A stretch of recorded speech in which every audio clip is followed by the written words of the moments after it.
Avertissement. Cette émission est déconseillée aux personnes âgées de plus de 77 ans. Le jugement des parents est conseillé.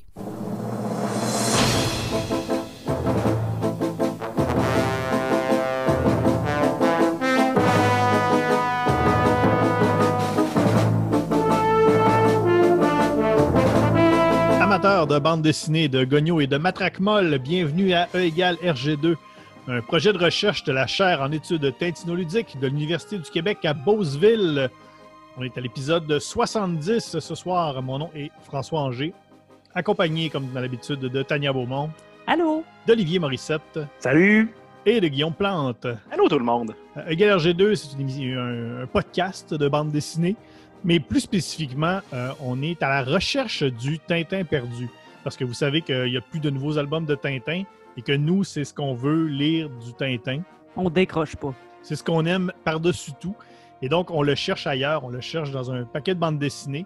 La semaine passée, notre épisode sur Blake et Mortimer a quand même suscité beaucoup de réactions. On a eu quand même beaucoup de réactions à ce propos-là. Guillaume, est-ce que tu en es toujours revenu? Oui, ben je suis quand même content que la majorité des réactions, c'est quand même vrai, hein? Fait qu'on a comme la twittosphère derrière nous là-dessus. Ça nous a quand même soulagé un petit peu. Ouais, j'ai eu peur que la Blake et Mortimer Army ça revient contre nous. Donc, on a causé certaines réactions. On a eu un taux total de Tintin qui était surprenant. Donc, je pense que c'est à ça qu'on sert, un peu à shaker les colonnes du temple. Ouais, ben, ça aurait été n'importe quel autre album de B&M, ça aurait été un plus gros taux total Tintin, mais celui-là, précisément, c'est le mouton noir. Là. C'était un mouton noir. En tout cas, allez le réécouter en podcast. Guillaume, il fait d'excellentes allusions à des personnages de la bande dessinée. Ça va vous surprendre. Un peu comme toutes ces annonces de clickbait, là, la référence vous surprendra. C'est ça, la quatrième. Ouais. Ce soir, où est-ce qu'on cherche Tintin?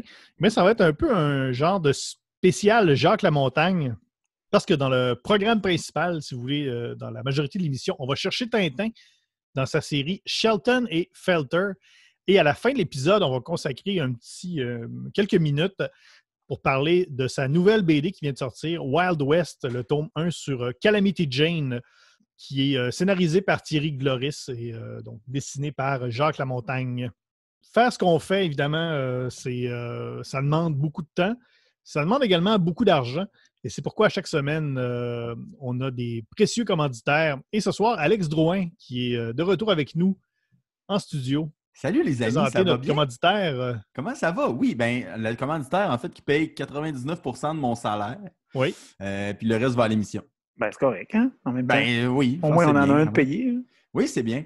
Fait que j'ai une annonce à faire. Ça me fait plaisir d'être en studio avec vous depuis 2 semaines. J'étais vraiment écœuré de marcher de stationnement en stationnement. je tenais à le dire. Alors, cette semaine, l'épisode de E égale RG2 est une présentation de Monsieur Mélasse, l'as de la mélasse. Depuis plus de 40 ans, le spécialiste en mettre de la mélasse partout sur votre nourriture. Oubliez la gastronomie du sirop d'érable ou le réconfort du sirop de poteau. La mélasse complétera à merveille tous vos repas. Vos crêpes, vos gaufres, vos pâtés à viande, votre pâté chinois, votre bœuf Wellington, vos sashimi et même vos huîtres. La mélasse de Monsieur Mélasse est également un excellent substitut d'huile à moteur ou de goudron pour badigeonner un malfrat avant de l'emplumer. Notre mélasse est parfaite en toute occasion. Surtout, oubliez dans le fond du garde-manger.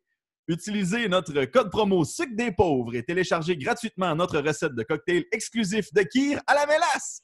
Comme le chantait si bien Henri Dess, et plus ça colle et plus ça rigole. Hey, Monsieur Mélasse, l'as de la mélasse, mais la saveur semble lasser. Hey, je peux pas croire qu'il y a des gens qui mettent de la mélasse sur du pâté à viande. Je ne sais pas, mais on me semblerait que c'est excellent. On me dit à l'oreille que c'est vraiment très bon dans certaines familles de la Beauce. On me dit que c'est excellent en bouche. C'est pas croyable. Faut l'essayer. Moi, j'ai lu là, qu'il paraît que la recette originale de l'huître Rockefeller, c'est avec une petite bite de mélasse aussi dessus. Je pense que c'est le premier commanditaire qu'on a qui me fâche un peu. Tout a passé, mais celle-là, là, non. J'aurais mis un veto. Faut pas Hey, mordre Alex, la main qui nous nourrit de choses sucrées. Hey Alex, t'es en studio. Est-ce que tu restes avec nous? Eh bien non, faut que je parte. Bon, comme je disais, la dernière fois, j'avais de la visite sur le feu, mais là, cette semaine, c'est autre chose. En fait, ça fait 48 jours que j'ai pas pris de douche, puis ce soir, ça donne que c'est mon tour à avoir la salle de bain à la maison. Faut que j'en profite. On est dans une famille nombreuse chez nous. Ben, coudonc, merci Alex. Fait que je vais aller me laver, puis si vous voulez me retrouver la semaine prochaine, suivez l'odeur! Hey, ça sent même jusque chez nous. Je pensais qu'il était dans un cocon, mais c'était juste de la crasse accumulée. Oh. Saluera tes 45 frères et sœurs, Alex. Peut-être qu'il y a Alex Papillon qui va sortir de là dans la douche. Un jour, il va rester, je peux pas croire.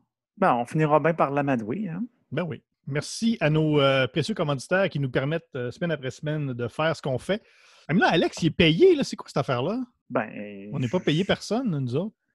en même temps, c'est lui qui s'occupe de la caisse. Hein? C'est lui qui encaisse le chèque du commanditaire, puis après ça, qu'il le met dans le compte de... Tu sais, c'est comme quand tu joues à Monopoly. Hein? C'est celui qui fait la banque, hein, qui est toujours le plus grassement... Fait que là, il est là 1 minute et demie, il lit quelque chose, puis il est payé, puis nous, non? Non, je pense que c'est à coquiner avec le puissant lobby de la mélasse, puis Ouais. non, ça passe pas. Où est son intégrité? La question Un se pose. commanditaire, ce sera pas pareil. En tout cas, on va reparler de ça. Oui, donc, ce soir, les deux, donc, pas les deux bandes dessinées, mais la bande dessinée vedette de la soirée, Shelton et Felter. Guillaume, avec tes résumés qui font maintenant le tour de l'Internet, de quoi ça parle, Shelton et Felter? Shelton et Felter, c'est 3 tomes publiés chez Kennes. C'est une maison d'édition relativement peu connue au Québec, mais elle a la particularité d'être une maison d'édition belge, en Wallonie, pour être plus précis.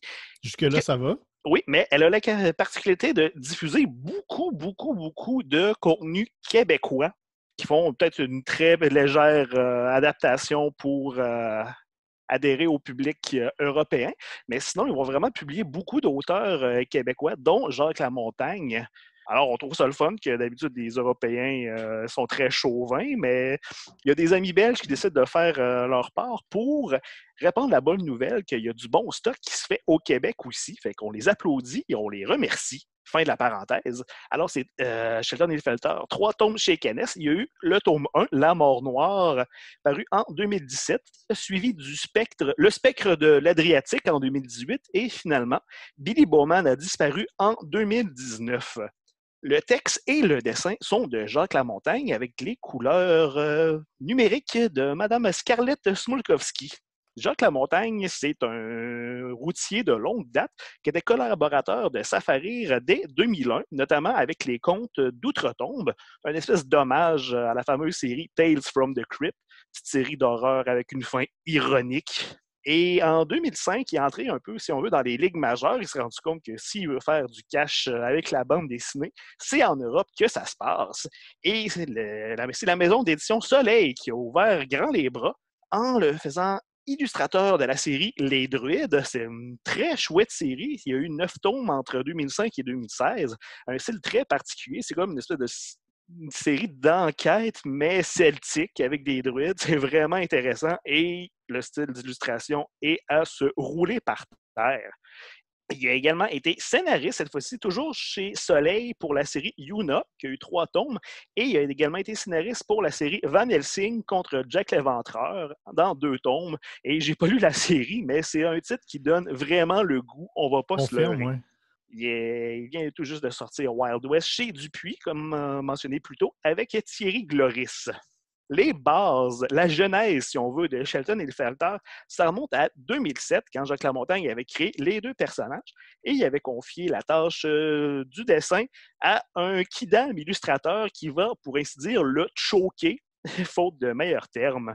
Alors, il a demandé à un autre pilier de Safarir, Denis Goulet, et il est arrivé en sauveur et il a fait une demi-douzaine de planches avec vraiment un très beau style, très cartoon, qui est pas mal à l'opposé du rendu qu'on a en ce moment. Mais c'était vraiment très intéressant. Mais malheureusement, il devra quitter le projet à cause d'autres obligations. Et en 2017, comme l'éditeur Kennes qui a montré un intérêt envers la série, donc Jacques Lamontagne a décidé de rouler ses manches et d'assurer le texte et le dessin tout seul comme un grand. avec quand même un très grand coup de main de Scarlett Smolkowski qui donne de très jolies couleurs à l'ouvrage. Shelton et Felter, c'est quoi? Eh bien, l'histoire, ça commence dans le Boston des années 30, l'époque où ton fil Facebook, c'était un petit bonhomme avec une calotte molle qui tenait un journal en criant. Pour être encore plus précis, ça commence dans une ruelle où il y a des badauds qui découvrent le cadavre d'un juge, apparemment terrassé en plein milieu du chemin par une crise cardiaque. La mort aura absolument aucune incidence dans le récit, dans toute l'histoire, à part de mettre côte à côte, complètement par hasard, deux individus absolument dépareillés. On a Isaac Shelton, un gaillard robuste qui a vu sa carrière de boxeur finir trop tôt à cause d'une blessure et qui tente de rebondir en tant que journaliste. Et aussi Thomas Felter, un libraire adorablement minuscule et moustachu, aussi brillant qu'hypocondriaque, qui comprend en un coup d'œil où, quand et comment le juge a rendu l'âme. Divulgachage, il n'est pas mort dans la rue. Oui. Shelton voyait simplement l'opportunité de rédiger un article sur le prodige détective qu'il vient de découvrir, mais le duo disparate va devenir une équipe de détectives amateurs, mêlés à des histoires sinistres de tueurs à la mélasse, de meurtres en haute mer et de joueurs de baseball portés disparus. Bref, prenez Sherlock Holmes, celui des romans de Conan Doyle et celui de Benedict Cumberbatch, faites-le mijoter dans une marmite de chaudrée palourde bien bostonnaise, ajoutez une très grosse dose d'Astérix et Obélix et on obtient un bon bol de Shelton et Felter. Et mes amis, c'est là où nous sommes rendus. Merci Guillaume. Comment ça va fonctionner? C'est que pour la première partie, on va tous, à tour de rôle, vous donner notre appréciation de la bande dessinée. Par la suite, on va faire un questionnaire, si on veut, où on va prendre les personnages de l'univers de Tintin et on va essayer de leur trouver un parallèle dans la BD Shelton et Felter. Et c'est comme ça qu'on va peut-être réussir à trouver le Tintin perdu. On commence à l'habitude avec Olivier. Donc, Olivier, s'il te plaît, ton appréciation de la série Shelton et Felter. Oui, avant toute chose, François, j'aimerais quand même clarifier qu'il s'agit bien de Shelton et Felter et non pas la BD Shelter et Futon qui se passe dans une animalerie où est-ce qu'il y a un lit pliant. Et on ne n'existe pas, ça. Ça vient de ton cerveau malade. Oui, c'est ça. Non.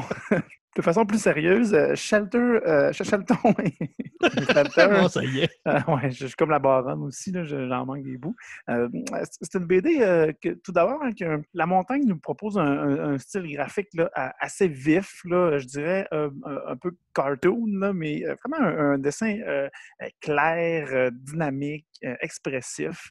On l'a dit tout à l'heure, là, il est aidé d'une dame, Mme Scarlett Smolkowski, qui s'occupe de la couleur, là, puis qui vient ajouter quand même une belle couche là, par-dessus tout ça. Je trouvais que les ambiances étaient intéressantes. C'est une couleur vive quand même. Là.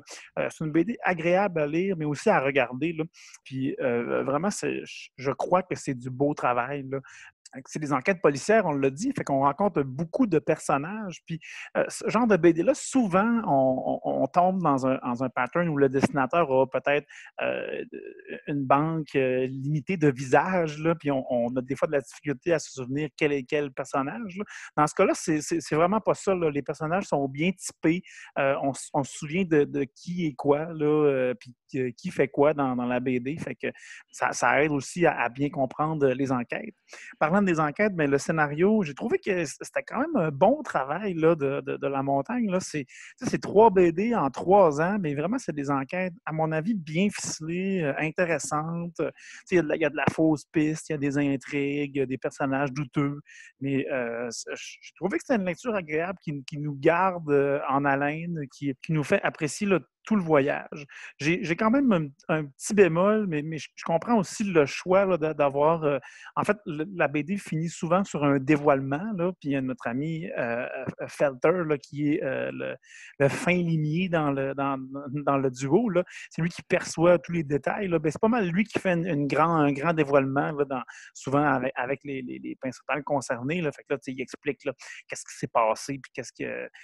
Des fois, j'ai trouvé que ça finissait un peu rapidement, mais c'est dans ce genre d'enquête-là. On arrive à la solution, Mais ça rappelle un peu du Hercule Poirot, là, où est-ce que on ne voit pas vraiment où est-ce que Hercule Poirot s'en va, puis le mané, finalement, pouf, il y a une illumination, puis il nous expose là, qu'est-ce qui s'est passé. Fait que des fois, ça close les BD un petit peu vite, mais en même temps, c'est pas très dérangeant. Puis on a eu des indices tout le long là, qui nous ont quand même fait comprendre là, où est-ce que s'en va Felter. Fait que c'est vraiment parce que je veux être un peu critique, là, parce qu'en fait, j'ai trouvé que c'était une bonne BD, là, puis c'était une bonne lecture à faire, là, puis agréable à regarder aussi. Là.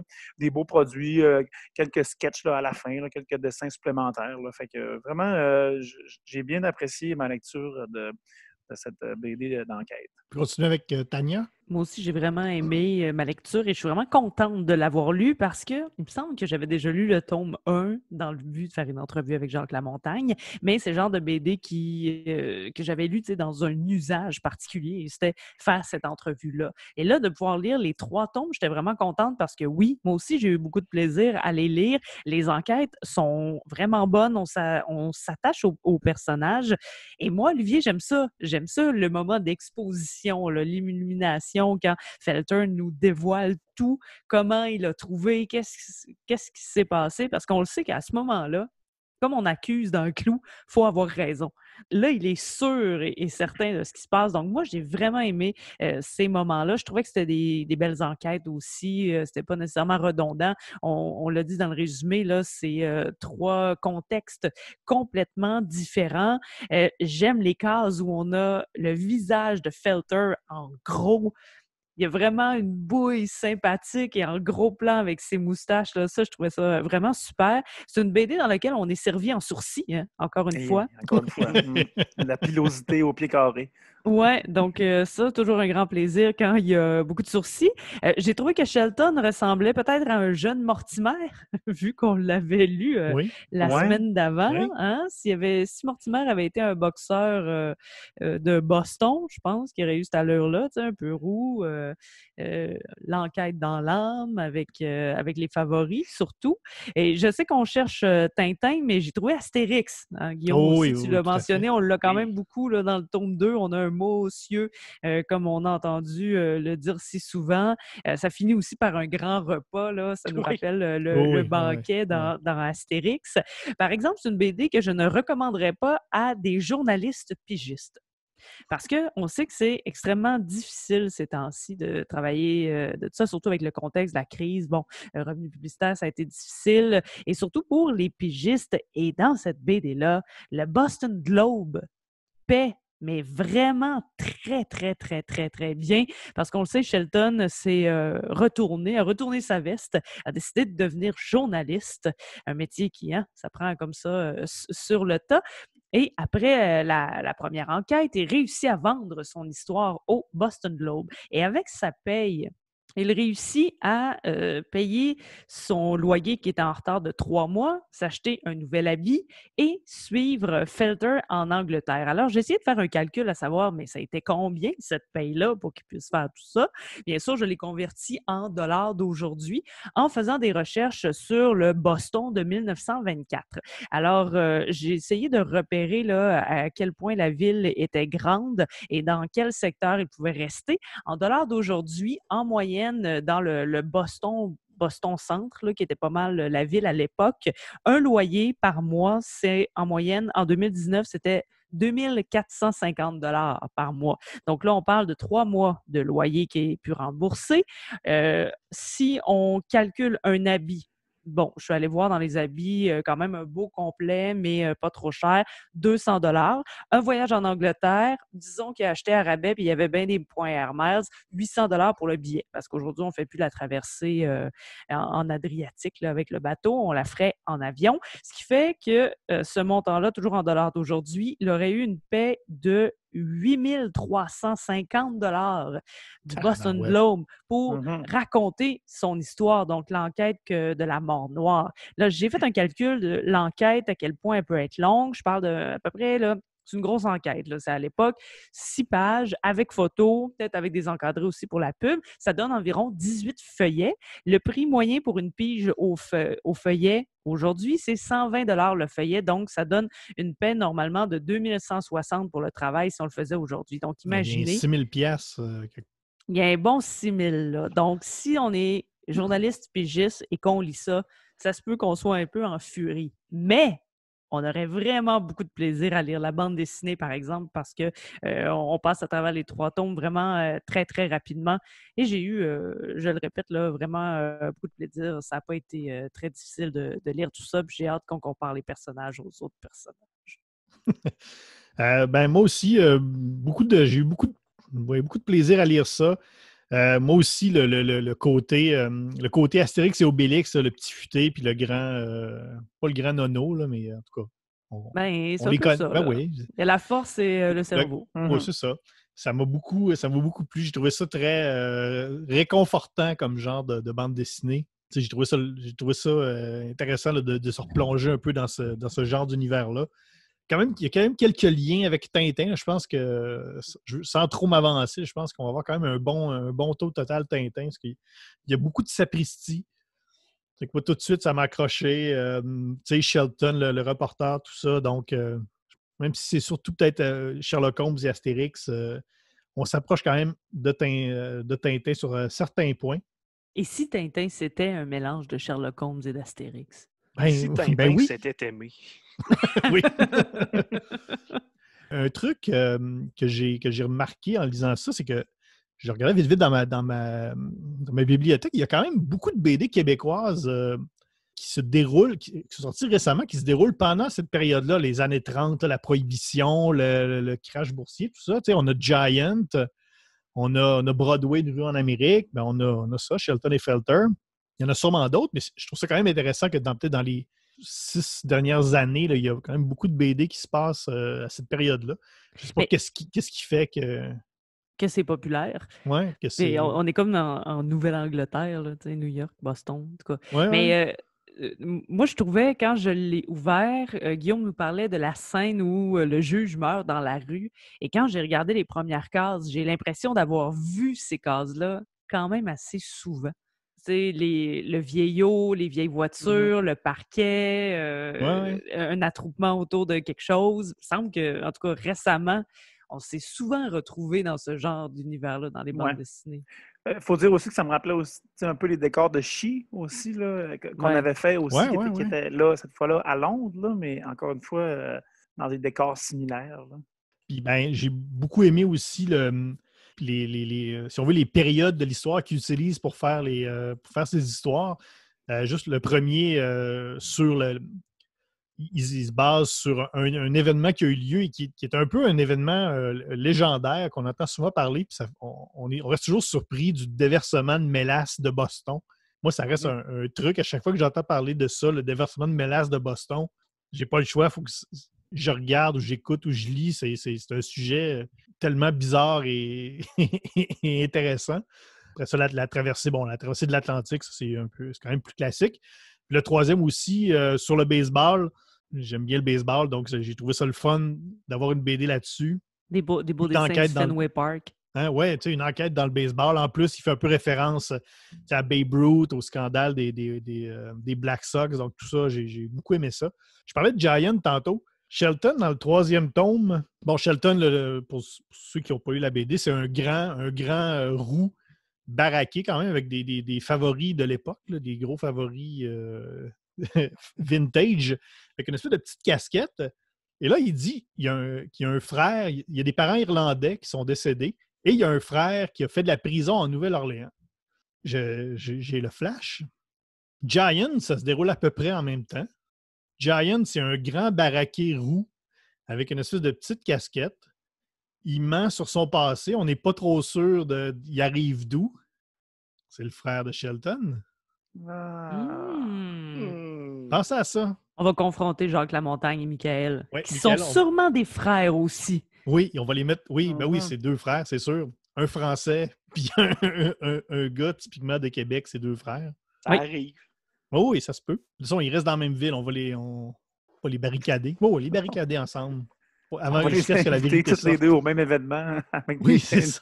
une invitation bidon. Table ronde, le prochain festival Québec BD. Table ronde, mais on leur dit pas, il n'y a pas personne, c'est juste nous autres. Puis on les questionne. Ouais. C'est ça. Enfin, voilà, c'est... Mais je oui, pense que c'est j'ai peut-être de intéressant, quoi. ça. J'ai peut-être de quoi. Tous les deux ont fait des métiers physiques en plus. Hein? Tu sais, dans Oui. Giant, t'as un Uh-huh. monteur de charpente. Ouais, Sheldon est débardeur. Ouais. Et Est-ce aussi, qu'il ça me... vidait des boîtes ou bien c'est une veste pas de manche?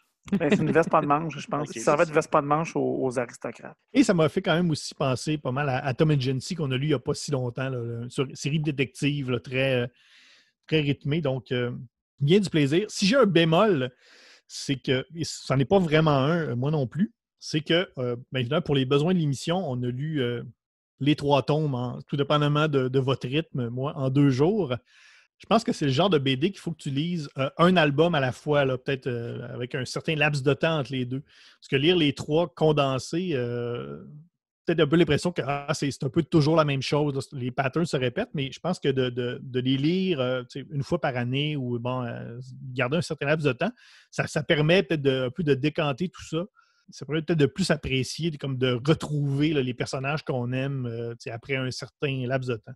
Mais c'est vraiment, c'est ça, c'est pas un bémol. Là, c'est nous autres là, qui a décidé ça de lire les 3, le binge-lire la série. Mais... Binge lire. Donc, ça se binge-lit pas très bien, mais c'est vraiment du gros plaisir sur toute la ligne. Mais j'ai quand même binge lu aussi, puis ça m'a pas dérangé particulièrement. Ben, c'est juste moi de bord. Ouais. Ouais, j'ai binge lu aux petites heures du matin, puis ça passait très bien. Bon, OK, bon, c'est moi de bord. Ben, je veux quand même défendre François. Là, merci. il y a quand même, c'est vrai, il y a comme un petit pattern. Puis on le dit, il y a un dévoilement à la fin. Fait que là, tu peux peut-être avoir ce sentiment-là. Je comprends qu'est-ce que François veut dire. C'est comme, mettons, ouais. C'est pas des suites, là, vraiment. Il y a quelques événements qui reviennent, mais c'est pas important de se souvenir vraiment qu'est-ce qui s'est passé dans l'album d'avant pour lire le prochain. Là. Mettons, tu te clenches les 40 Astérix d'une fin de semaine, ça se peut que Manu, tu sois tanné, là, même si c'est vraiment bon. Là. Je vais probablement y lire plus tranquillement parce que je peux comprendre effectivement que c'est une série qui gagne à être dégustée quand même. Oui. Ben justement, Guillaume, il reste que toi. Oui, Shelton et Felter, ne pas confondre avec Skeleton et Felcher, que c'est un gars pas de peau puis un dude avec une paille qui fait des cochonneries qu'il ne faut pas googler à la job. Ouais. Blague à part. Au télétravail. C'est quand même une série qui avait l'air d'être faite pour que je l'aime. Sur un petit point de vue personnel, dans une autre vie où je vendais de la bande dessinée, Jacques Lamontagne lui-même, ce gars de Québec, était client et il est vraiment fin, ce gars-là. C'est quelqu'un qui est smart avec le service à la clientèle, c'est toujours le fun. Et si en plus tu te rends compte que c'est un BDiste au talent remarquable, je maintiens ici, vous avez vu les pages de couverture de Druide, c'est vraiment beau. C'est un bon BDiste qui pogne en Europe puis qui est juste simple et smart et agréable à vendre des objets. C'est très le fun de voir qu'il réussit. Une autre affaire, ça se passe à Boston. C'est une ville que j'ai eu la chance de visiter avec ma famille tout juste avant que le COVID-19 pète toute la patente aux frettes. Et c'est probablement une de mes villes préférées au monde. J'ai vraiment trippé. Et finalement, ma blonde est obsédée sur le déversement de mélasse de Boston et que ça tourne autour de ça, le tome 1. C'était absolument magique. Sinon, la série elle-même, sur un petit point de vue plus subjectif, c'est vraiment le fun. J'ai vraiment trippé du début à la fin. Comme j'ai dit, je les ai lus très, très, très rapidement. Je vais probablement reprendre l'ouvrage. Je vais probablement prendre les livres, une copie papier pour apprécier plus l'ouvrage. Le style de dessin, c'est vraiment beau. Jacques Lamontagne, je pense que c'est un des meilleurs illustrateurs du Québec. C'est très, très subjectif comme opinion, mais il est vraiment sur la coche. Et en ce qui concerne l'intrigue, je lui lève mon chapeau parce qu'à mon humble avis, un des styles les plus difficiles à écrire, ça doit être une intrigue policière parce qu'il faut que tout soit béton. S'il y a de quoi qui ne marche pas dans ton intrigue, tout s'effondre et ça ne marche pas. Et il a vraiment réussi à faire de quoi de complexe, mais c'est pas trop opaque non plus. Il n'y a pas un punch qui est sorti de nulle part. C'est Comme complexe toujours, et léger. Ouais, Quand c'est même. ça. Tu sais, c'est... C'est une bonne pastille de saveur Ouais. pour une BD. Et sinon, j'ai vraiment trippé sur les personnages. Ça joue un petit peu avec le concept des personnages auxquels on est habitué. Comme Felter, c'est le génie de la chose, mais c'est pas vraiment le chef. Il est brillant, mais il n'a absolument aucune ambition. Si c'était pas de Shelton qui l'avait comme poussé dans le derrière pour faire de quoi, la série serait absolument allée nulle part. Fait que, tu sais, on n'a pas de personnage plus important que l'autre, parce que les deux sont vraiment une symbiose. En tout cas, on va en parler un petit peu plus dans le Gogno Quiz, mais c'était une belle petite twist sur l'utilisation des personnages. Bref, super bon. Je pense que j'ai passé les 5 dernières minutes à dire pas grand-chose, mais avec beaucoup de mots. Mais c'était encore une très agréable surprise et je recommande la lecture à tout le monde. Ben, absolument, oui. Je pense qu'on est tous unanimes. Autant on était unanimes la semaine dernière sur le côté de Blake et Mortimer, autant cette semaine, on est quand même très satisfait. On C'est est même unanime pas sur le parce que- côté. Ah, C'est Ouais. même pas parce que c'est un gars de Québec. Ben non, pas en tout en plus. ça n'a pas rapport. Ben oui, Guillaume en a glissé un mot, donc le Gogno Quiz ou le quiz des personnages, Le questionnaire. le questionnaire. Wow! Arrête pense d'inventer des termes. Ben, c'est bon, questionnaire. Mais c'est bon, Je pense c'est qu'on bon, pourrait c'est vrai. garder ça. Gardons-le à partir de maintenant. Voilà, c'est réglé. Le questionnaire, comment on va calculer tout ça? Comment on rend ça scientifique? Parce que je vous rappelle que l'émission, c'est un projet de recherche de la chaire en études technoludiques de l'Université du Québec à Beauceville. Comment on rend ça scientifique? Ben, ça prend des données. Et ces données-là, on les obtient habituellement avec un goniomètre. Guillaume, un goniomètre, qu'est-ce que ça fait? Un goniomètre, ça mesure des gonios. Malheureusement, on n'a plus notre goniomètre, mais ce qu'on fait à la place, c'est qu'on calcule en Tintin. On va tous vous donner notre taux Tintin, qu'on va par la suite convertir en taux total Tintin, qui sera la note globale pour la BD. Et tout ça, donc, on va le reconvertir dans un graphique en pointe de tarte, donc en graphique en tarte Tintin, qui sera publié sur la page de l'émission sur notre site web et qui sera également publié sur les réseaux sociaux. Si vous voulez faire la conversion à la maison, si vous avez un goniomètre à portée de main, parce que je pense que c'est le cas pour beaucoup de gens, un Tintin, c'est 1,33 gonios. Et évidemment, le taux total Tintin à la fin, ce n'est absolument pas un gage de... Ce n'est pas une note sur la qualité, c'est vraiment juste une note de parallèle avec Tintin. Donc, ça se peut qu'on ait un taux total Tintin très haut et qu'on n'ait pas nécessairement aimé ça, et vice-versa, mais les deux se peuvent également. Donc, ça peut être un très haut taux total Tintin et on a beaucoup aimé ça. Et l'inverse, c'est également possible. C'est vraiment juste une note scientifique. Donc, ce n'est pas une note sur la qualité.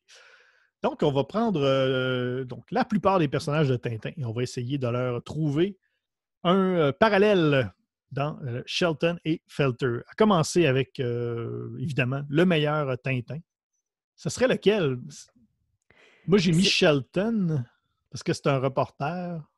C'est parce le qu'il est un duo. peu plus, il est plus téméraire. Mais moi, je trouve que c'est les deux ensemble parce que Tintin, autant il y a la force, il y a l'intelligence ou du moins le raisonnement. Puis là, c'est les deux parce qu'on l'a dit, à une seule personne, il ne se passe rien. Tu m'enlèves tellement les mots de la bouche. J'ai le goût de pleurer. Ouais, moi aussi. Moi aussi, j'étais right Ok. on sur le duo aussi. C'est la combinaison de ces deux bougres qui fait un Tintin. Mais par contre, parenthèse, est-ce que le meilleur Tintin dans la BD serait pas Tintin? Ouais. Parce qu'on voit Tintin. Tintin Dans le est tome sur 2. le bateau. Oui. Mhm. On l'a vu, hein? On l'a bien comme faux, hein? Donc, le meilleur Tintin, c'est Tintin. Oui, ça, on n'a Peut-être. comme pas le choix Tu sais, de qu'est-ce que tu le dire. veux? C'est comme C'est ça. quand Ouais. il revenait d'en Amérique, Ça doit. Ben oui, j'imagine. Ben oui. J'imagine. Parce que là, il était en direction de Londres, hein, à partir de Boston. oui. Puis après ça, il traverse, puis il est en Belgique. Ouais. On se le rappelle, c'est proche. C'est un jet de pierre. Mais tu sais, c'est Tintin, en tout cas. À cause, Il paraît t'es qu'ils pas, sont- t'es pas convaincu, toi, Olivier? Ben, il y avait un petit twist dans la houppette, là. Je me suis dit, ne serait-ce peut-être pas juste un Un cosplayer cosplayer de qui, Tintin. qui nous revenait du Comic-Con de Boston ou qui allait au Comic-Con de Londres, là, on ne sait pas. Hein? En tout cas, je lance ça Peut-être comme le ça. frère de Tintin. Zinzin. Je pense quand même que c'est Tintin. Ouais, il ressemble beaucoup. C'est lui. Là. Meilleur Haddock. Ben, moi, j'ai mis le côté bourru de Shelton. Tu sais, Ouais, c'est ça. Il faut un peu les scinder en plusieurs parties. Là. Ouais, c'est ça. J'ai mis tu sais, le Tintin comme le duo, mais le Haddock, c'est Shelton, son côté plus bourru, là, tu sais, puis en même temps, il est bagarreur aussi, là. Oui, c'est le plus caractériel des deux aussi. Quoi qu'il n'y a pas un horrible caractère comme le capitaine Haddock, là, mais c'est lui qui rentre le plus dans le carcan. Il y a un truc qu'on n'a pas dit sur Felter, c'est que un des codes des détectives privés là, classiques, là, c'est qu'ils ont plein de... Ils ont des tocs, là, où ils ont des trucs...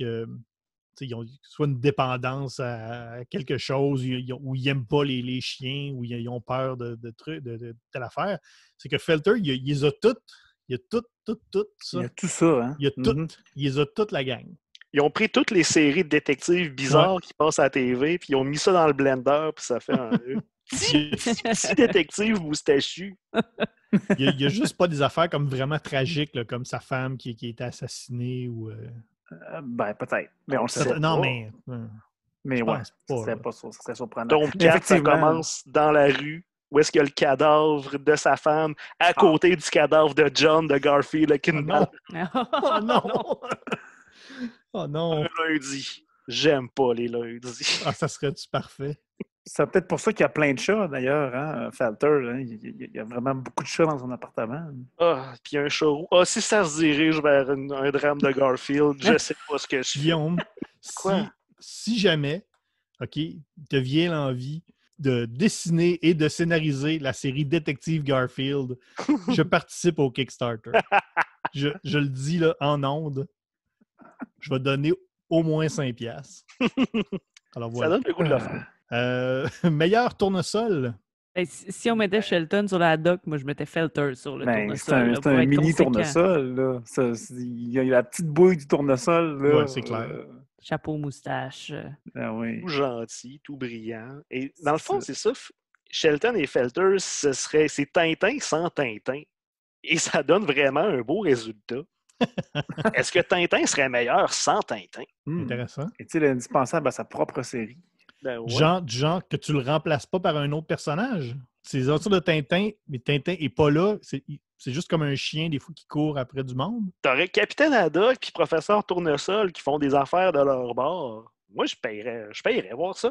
Ben, Tintin chez les Soviets, Ah ça ouais. serait plate, là, pas de Tintin. Ouais. Ça serait très contemplatif. Ouais, les 3-4 premiers albums de Tintin sans Tintin. C'est comme il y avait Garfield sans John. Hein? Non, c'est Garfield Oui, sans parce qu'il est Garfield. mort. Garfield sans Garfield. Garfield sans Garfield. Vous allez voir ça sur Internet, c'est drôle, Oui. maudit. C'est Garfield très minus Garfield, c'est Ouais. parfait. Tu sais, il y aurait peut-être eu plus d'animaux au Congo si Tintin n'avait pas été là. Ça le rappelle? Si on peut faire une petite boucle, Guillaume a commencé la série E égale RG2 de la première saison où on parlait de Tintin en pensant que les aventures de Tintin, c'était Garfield. Donc, on Oh revient ben. toujours, hein? Tout est dans tout. On y revient toujours. Peut-être la prochaine saison, Oui. on fait tous les albums de Garfield. On cherche Garfield, en tout cas. On cherche Garfield. Parlant d'animaux, Oui. Meilleur Milou. Ou meilleur Garfield. Hein? le loch, Le, je sais pas si c'est un Le cul coq. muet, là. Le coq? Je pense que c'est le coq. Le coq? Ah, maudit autocorrecteur. En tout cas, le chat, c'est le chat. C'est le chat orange de Felter, qui a un C'est le nom. seul Oui, qui est oui. nommé parce que je pense qu'il y en a 40 000 Oui, il y en a dans sa plusieurs. petite librairie. Là. Il y avait juste assez de budget pour un nom de chat. Il n'y en a pas d'autres, je pense. Non, pas Oh, vraiment vraiment. d'animaux, sinon. Là. Il y a un petit chien là, dans le 3e tome, là, chez la Fifi. logeuse de Oui. Billy Bowman. En tout cas, au moins, on n'a pas eu besoin de dire « Ah oui, mais c'est le bras gauche de Shelton. » ou non. On est passé à d'autres choses. C'est ça. Meilleur Dupont. Ben moi, je trouve que les forces de l'ordre, en général, là, mettons, à part l'enquêteur principal qui a l'air d'un genre de cow-boy, là, ils sont peut-être passables. Là, Son Dupont adjacent. Oui, ils se font toujours faire la leçon par Felter qui a vu le fil qui dépassait, tandis qu'eux autres, ils l'ont pas vu pantoute. Là. Ils sont toujours en train de faire des conclusions hâtives. Moi, c'est le commissaire carrément que j'ai mis là-dedans parce qu'il est un peu fanfaron. Il roule des mécaniques en montrant son autorité, mais finalement, il en sait moins qu'il pense le savoir. Fait que, il est clownesque. Là. Mais oui, peut-être que les forces de l'ordre, en général, là, ce seraient les meilleurs du sport. Ouais, moi aussi, j'avais mis le capitaine de police et son second là, qui font l'enquête, mais qui ne élucident pas le mystère pour autant. En fait, ils se trompent 2 fois sur 3. Fait que, 2 fois sur 2 parce qu'ils sont pas là dans le deuxième. Puis ils sont assez lousses pour donner les infos, hein? Tu sais, quand Shelton Felter arrive, là, il pose des questions, mais il leur dit tout simplement qu'est-ce qui se passe. Puis ils fouillent dans les preuves. S'ils veulent voir les pièces preuves, à conviction. allez-y les gars, vas-y Felter, sniff la chaussure. Puis... Même, je pense que c'est dans le premier, il dit on va aller voir telle personne dans sa cellule. T'sais. Ils peuvent se promener comme ça et aller voir des prisonniers. C'est juste 2 gars, là. 2 dudes, comme disait Guillaume. S'en va à la morgue. C'est correct si je répands mon ADN là-dessus? Ben oui. On est en 1930. Comment? Ça ne fait pas c'est quoi l'ADN dans ce temps-là. C'est vrai. Meilleur Rastapopoulos, meilleur méchant. On avait-tu la Castafiore? Non, es-tu là? Ah, mais j'ai oublié, excusez-moi, j'ai... Nous la skipâmes. Oui. Ben oui. Nous skipassions la Castafiore. Ben oui, meilleur Castafiore. Ben, la baronne. Oui, la baronne. Dans le tome 2, sur l'Adriatique, là, il y a une baronne qui se fait voler ses bijoux. Ouais, moi, Vas-y. Claudette Montmignot. Ouais, c'est ça. Ouais, La love interest par excellence. Mais est-ce son vrai nom? Faut le lire. Est-ce qu'elle a pris son nom? Est-ce qu'elle a juste féminisé le nom de l'auteur de théâtre québécois Claude Montmigny? Peut-être. C'est comme trop proche pour pas que ce soit ça. Québec est un petit milieu. Petit milieu. On va poser la question. Tome 4, Shelton et Felter dans Boing Boing. Meilleur Rastapopoulos, oui, revenons-y. Ben moi, je dis Little Joe, le mafieux qui se fait transporter dans une brouette tellement il est gros. Oui. Ce personnage-là. Ça n'a pas de sens. Il est gros du bas du corps. Là. Il est comme correct sur le top, mais dans le bassin, il a l'air rempli de l'or. Il est comme mon chat, il a une petite face, mais c'est le reste qui est gros. Non, ça se peut pas, ce personnage-là. On peut-tu en parler plus longtemps? Sérieux? Oui. Il est tellement gros qu'on le promène d'une brouette. Il est shapé comme une bouteille d'orangina. C'est ça. Un gros bas. Je suis désolée. Il faut voir le dessin. Faut que tu le secoues avant d'y parler. Ouais. Puis tout le monde a l'air quand même assez chill à ce qu'il se promène dans une brouette. Là, il le transporte, puis ça va. Là. C'est une vieille brouette en plus. Les roues en bois. Là. Ça devrait être chiant de le transporter. Moi, ce personnage-là, ça m'a fait... Je me suis dit, il aurait fité dans une histoire de Red Ketchup. Là, ça m'a fait un peu penser à...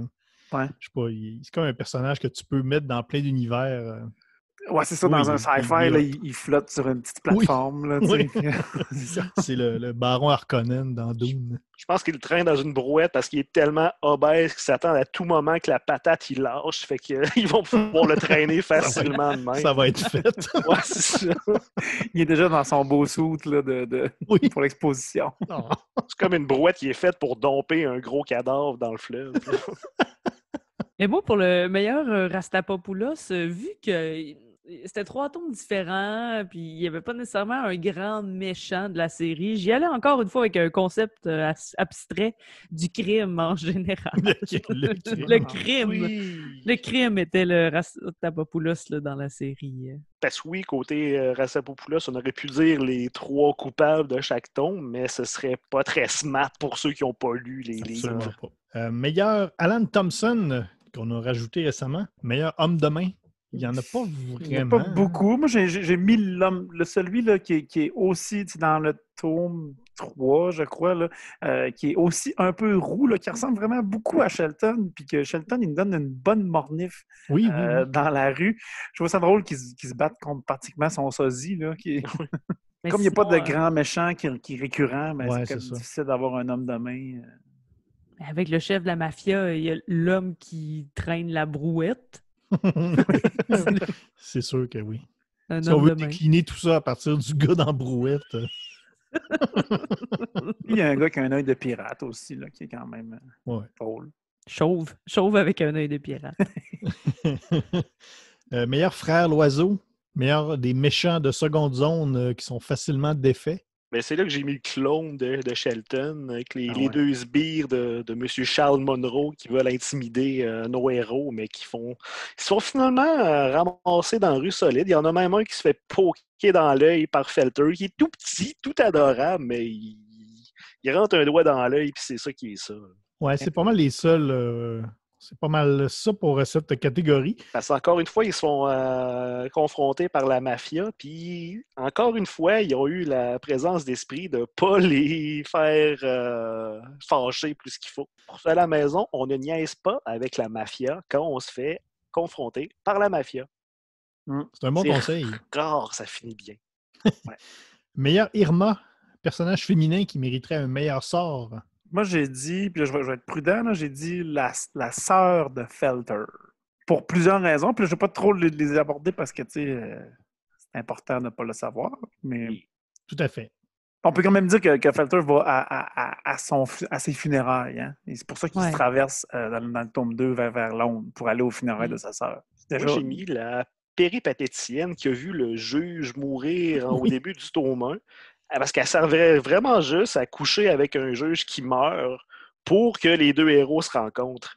C'est comme une prostituée et prétexte à temps partiel. Deus Ex Godai. Oui. Moi aussi, j'avais mis la prostituée au début et j'avais mis aussi, il y a une case, là, cette pauvre dame qui tient son enfant et qui se fait engloutir par une vague de mélasse. Oui. Oui. Parce qu'on illustre quand même la catastrophe, là. Puis il y a cette case-là où c'est ça, une jeune femme qui tient son bébé, il y a une vague de mélasse. Oh, God. Ouais, j'avais mis ça aussi. Ça n'a pas de sens de dire le mot catastrophe et mélasse ensemble. C'est Quand tu y bizarre, penses, là. mais c'est arrivé. Ouais. Des tonnes de mélasse. Meilleur Zorino, il y aurait Herbert. Oui, le Herbert. neveu / clone de Felter. Oui. Ouais. Herbert, son neveu. Moi, Parce j'allais que utiliser un peu tous plus les loin, bons là, héros de fait que- bande dessinée ont des neveux. Hein. Oui. Mhm. C'est Picsou, Alouette, là. Ouais. Si t'es un héros de BD, t'as une sœur qui est stérile, t'as pas le droit d'être héros. Non. Non, ça te disqualifie. Mais moi, comme Zorino, non, j'avais mis Claudette Momignot. Je sais que c'est pas un enfant, mais c'est quand même une jeune Non, hein? femme. Puis quand elle s'en va, c'est un peu déchirant. Donc, Pourquoi faut-il qu'elle s'en aille? Ouais. Exactement. Ouais. OK. C'est mon Pourquoi seul, faut-il que c'est toujours mon Claudette seul s'en aille? critère, moi. Pourquoi J'étais faut-il Pas que... sûr, mais là, on m'a convaincu. Ouais. Ok, c'est bon. Meilleur Séraphin Lampion, personnage casse-couille. Je Moi, pas c'est besoin là de que le j'ai mis décrire. là. Herbert. C'est Ah là que oui. j'ai mis Ah oui? Herbert. Ok. Là. Ouais, parce que dans le tome 3, il Ouais. tape ses nerfs à Shelton sans arrêt. Là, puis, Ouais, il c'est vrai. offre le logis, mais il n'est pas très reconnaissant, là, notre cher Herbert. Il y a aussi le détective Swanson dans le tome 2 qui sert juste à être un mauvais détective qu'on. Oh, le détective cave. qui a l'air d'un farfadet, là, Exactement. C'est ça. qui est vraiment habillé en farfadet. Le Le détective, détective du à bateau. bord, ouais. Mhm. Oui. C'est drôle, ça, le détective de bord. Oui, dans le fond, il est-tu derrière une petite vitre, puis il faut Ouais. comme la péter avec le marteau en cas de crime. Hein? Ça doit. Vite, appelons le détective. Meilleur boucherie sans eau. Meilleur commerce. Ben, le Felter Bookstore. Ben oui, c'est sûr, Ben la oui. librairie. Cette librairie qui est toujours fermée, hein? Parce que, Oui. tu sais, Falter est toujours en train d'enquêter, donc quand il n'est pas là, il n'y a personne qui roule la business. Hein?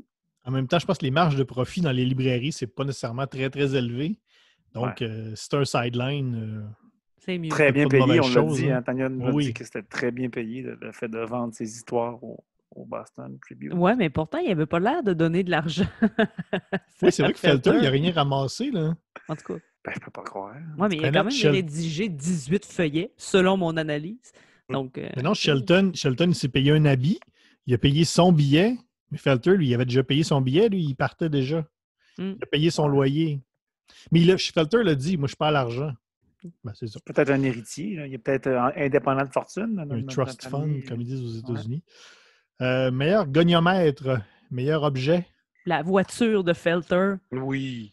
qui sert beaucoup dans les déplacements et qui fait un Qui vacarme pompe incroyable. l'huile. Et elle pompe tout ce qu'il peut. Il y a la mélasse aussi, Oui. qui est très important dans le premier tome. Le concept abstrait de la mélasse. Moi, je rajouterais les médicaments aussi de Oui. Felter, là, qui est un hypochondriaque, là, puis qui consomme beaucoup de dragées et de petites gouttes. Tu sais, si le ton de la BD était juste un petit peu plus sérieux, ça serait un junkie.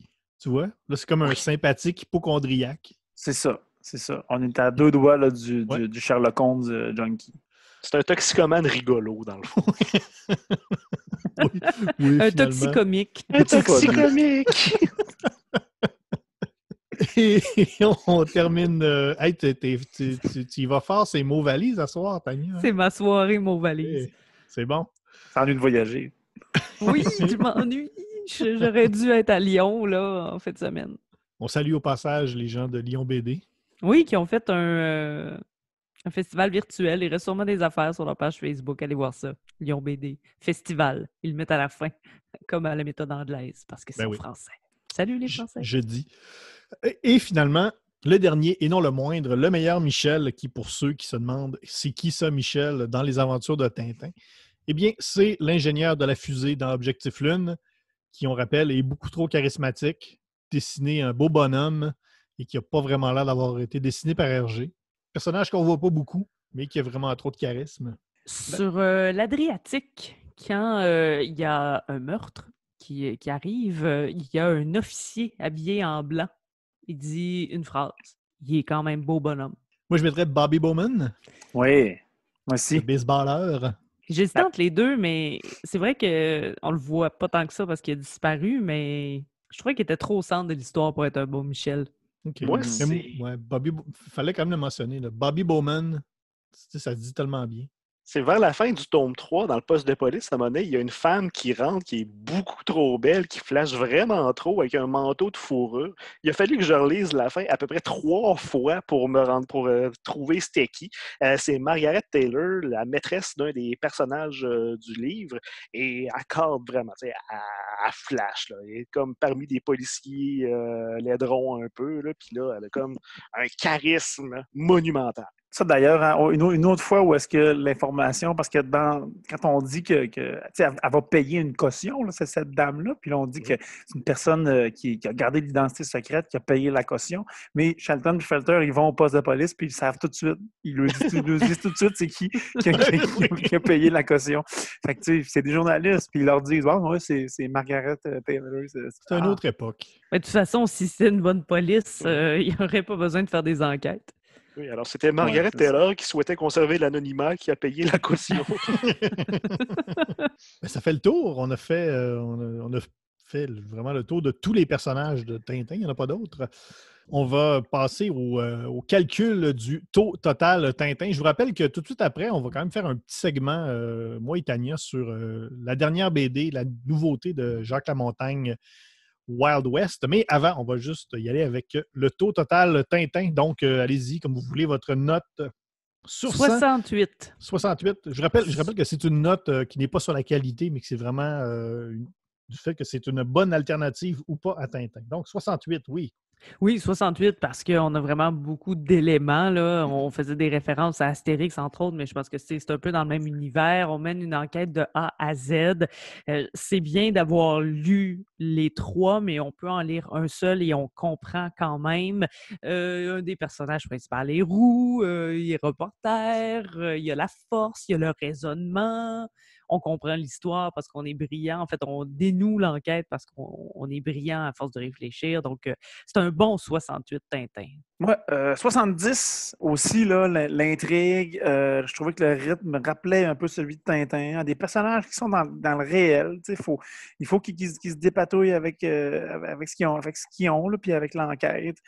Beaucoup d'éléments historiques, d'éléments réels, là, ce qui était quand même une caractéristique de Tintin. Pas beaucoup de madame, encore une fois. Mais tu sais, si on fait du Tintin, on n'en met pas trop. Fait que 70 Tintin, c'est un bon substitut à notre reporter roux. Ben moi, j'y vais un petit peu plus. Je donne 80 Tintin. Pas mal pour tout ce que vous avez dit, mais comme j'ai dit tantôt, beaucoup de sapristi. Oui. Ça a fait quand même monter ma note considérablement. Moi, je Guillaume? monte ça. Je surenchère. Moi, j'ai donné 87 Tintins. Hein? C'est comme mentionné, quand on prend le duo, ça fait un super bon Tintin et il y a des éléments très importants. Effectivement, moi aussi, j'ai marqué une abondance de sapristi non négligeable. Fin renard. En plus, dans le premier tome, il y a de l'opium, comme dans le C'est vrai, Lotus oui. bleu. Oui. Et dans le tome 3, l'intrigue est débouchée à cause d'un bout de papier. Les bons vieux bouts de papier, comme dans Le secret de la licorne. Et bref, oui, c'est ça, un reporter qui donne des coups de poing et brillant. Que demander de plus? 87 Tintins. Tout ce qui manque, c'est un vrai Tintin. Ce qu'ils n'ont pas. Ils ont comme deux demi-Tintins et un Milou. Mais il y en a un Tintin, vrai. on le voit. Il est là. Oui, il y a le vrai Tintin. Oui, ben oui. Il y a un le caméo de vrai Tintin, Caroline Debine. Qu'est-ce que tu veux de plus? Ben oui. C'est ça. 87. On aurait voulu qu'il joue avec le groupe. C'est moi qui en donne le plus ici. Pour comprendre pourquoi on aime les bouts de papier, allez écouter l'épisode sur Le secret de la licorne. C'est un gag que peut-être juste nous autres trouvons vraiment très drôle. C'est possible. Un gag qui est ancré dans les années 90, qu'on a ancré en 2017. Quelque chose du genre. Mais en même temps que c'est un gag que juste nous qui qui trouve drôle, c'est pas grave et ça nous a jamais empêché de rien. Cette émission-là repose pas là-dessus. On rappelle que toute cette émission-là se base sur des blagues de matraque molle. Donc, ça nous fait un taux total, Tintin, quand même assez élevé de 76. C'est très bon. Ben voilà, donc tout ça va être évidemment, comme je le disais, converti en graphique en pointe de tarte, Tintin, qui sera publié sur notre site web et qui sera publié sur notre page Facebook et évidemment tous les réseaux sociaux. Justement, à ce propos, si vous voulez écouter tous les épisodes, incluant l'épisode sur le secret de la licorne et tous les autres, les bouts de papier. Oui, vous pouvez le faire sur Apple et Google Podcast. Vous pouvez également visiter notre site web où il y a tous les épisodes, erg2.com. Vous pouvez aller cliquer j'aime sur notre page Facebook RGCKRL ou E égale RG2. Il y a plein de contenus additionnels, il y a plein de choses intéressantes sur cette page-là. Vous pouvez également communiquer avec nous sur Twitter, directement sur notre Twitter ERG2 ou en utilisant le hashtag MatraqueMolle, comme je disais, le hashtag MatraqueMolle, qui est un peu la base. C'est la base de l'émission. Sans ça, je pense qu'on ne serait pas là. Et pourtant, c'est pas solide. Non. Finalement, l'émission pose absolument rien de tangible. C'est très friable. Moi, je tiens à remercier. J'ai encore reçu une photo en privé d'une auditrice qui, pendant qu'elle nous écoutait, verre à la main. Donc, merci. N'hésitez pas à le faire. Trouvez-moi sur les réseaux sociaux. Tania, barre en bas. Le soulignement. Barre en bas. Ben, justement, aussi sur Instagram. Envoyez-nous vos photos sur Instagram avec le hashtag MatraqueMolle. Maintenant, donc, on va faire un petit spécial. On ne fait pas ça d'habitude, mais là, ça tombe quand même sous le sens, étant donné que Jacques Lamontagne vient de publier une nouvelle bande dessinée, le tome 1 de la série Wild West sur Calamity Jane, donc dessiné par Jacques Lamontagne et scénarisé par Thierry Gloris. Il y a juste moi et Tania qui l'a lu. Désolé pour ceux qui préfèrent Olivier et Guillaume. Ben donc, Wild West, c'est contrairement à Shelton et Felter, où là, on est dans un style très franco-belge classique, là, très humoristique. Là, on est dans le gros western sale. Ah oui! Si vous me permettez l'expression, Jacques Lamontagne utilise un style complètement différent, très réaliste, très sombre, très cru. Mais oui, mais je trouve que sale, c'est un bon mot. Et là, il n'est pas péjoratif parce qu'autant l'histoire est sale, tout le monde est souillé de crimes, de péchés, de tout ce que tu veux, mais autant le dessin aussi est sale parce que c'est sombre, parce qu'on essaie j'ai l'impression, par le dessin, de montrer aussi là, la souillure des gens là, et à quel point c'est pas facile de vivre et de mourir à cette période-là, du moins dans l'univers de la BD. Là. cas, moi, j'ai bien aimé ce premier tome-là. Déjà, moi, je l'ai dit une couple de fois, moi, la couverture, là, c'est... moi, je juge très souvent un livre sur sa couverture. Faut pas. Non, mais écoute, là, moi, en partant, la couverture du premier tome de Wild West, ça m'a vraiment accroché. Moi, je suis sûr que vous l'avez déjà vu partout. Il me semble qu'on l'a vu, là. Ouais. Surtout en ce moment, là, il y a beaucoup de promos, puis on le voit beaucoup dans les médias. C'est vraiment Calamity Jane qui nous regarde de face en gros plan avec ses grands yeux bleus, la chevelure rousse, le chapeau. Splendide couverture. Moi, c'est sans dire que je t'ai vendu d'avance, là, mais c'est juste la couverture, là, juste comme dessin, je trouvais ça extraordinaire. C'est même une peinture. Là. Pour l'histoire en tant que telle, justement, on prend le personnage de Calamity Jane. C'est un peu son origine. C'est pas la Calamity Jane peut-être qu'on connaît si vous avez vu la série Deadwood ou même si vous avez lu Calamity Jane de Lucky Luke, que j'ai fait aussi tout de suite après, juste pour voir les parallèles. Ça m'a rappelé, que Lucky Luke, c'est vraiment bon et que ce personnage-là était vraiment intéressant. Mais là, on la prend vraiment avant qu'elle soit Calamity Jane. Donc, c'est un peu... on a joué un peu avec... fille. Ouais. Avant d'être Calamity Jane, c'était Incident Poche Jane. C'est ça, le western, là, le western pas le fun, là, le western qu'on s'imagine. Mais qu'on s'imagine vivre à l'époque, tu sais, parce que tu mentionnais Lucky Luke, c'est sûr que quand on pense western, on pense ça. Mais là, j'ai l'impression des vieux westerns, là, le bon, la butte, le bon, la butte.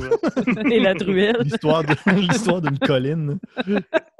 D'un outil de plastrage. Bon, la brute et le truand, tu sais, on est vraiment là où quand ça marchait pas, on tire sur la personne, puis c'est tout. Là. Ça finit comme ça, la personne meurt sur place, puis voilà. On est dans ça. Oui, puis on met les bases de Wild Bill aussi.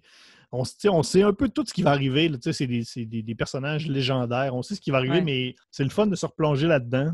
Il y a des dessins là, où on est en train de construire le chemin de fer, justement, là, puis on a une vue comme d'ensemble de la région. Là. C'est vraiment magnifique, ces dessins-là. Oui, vraiment.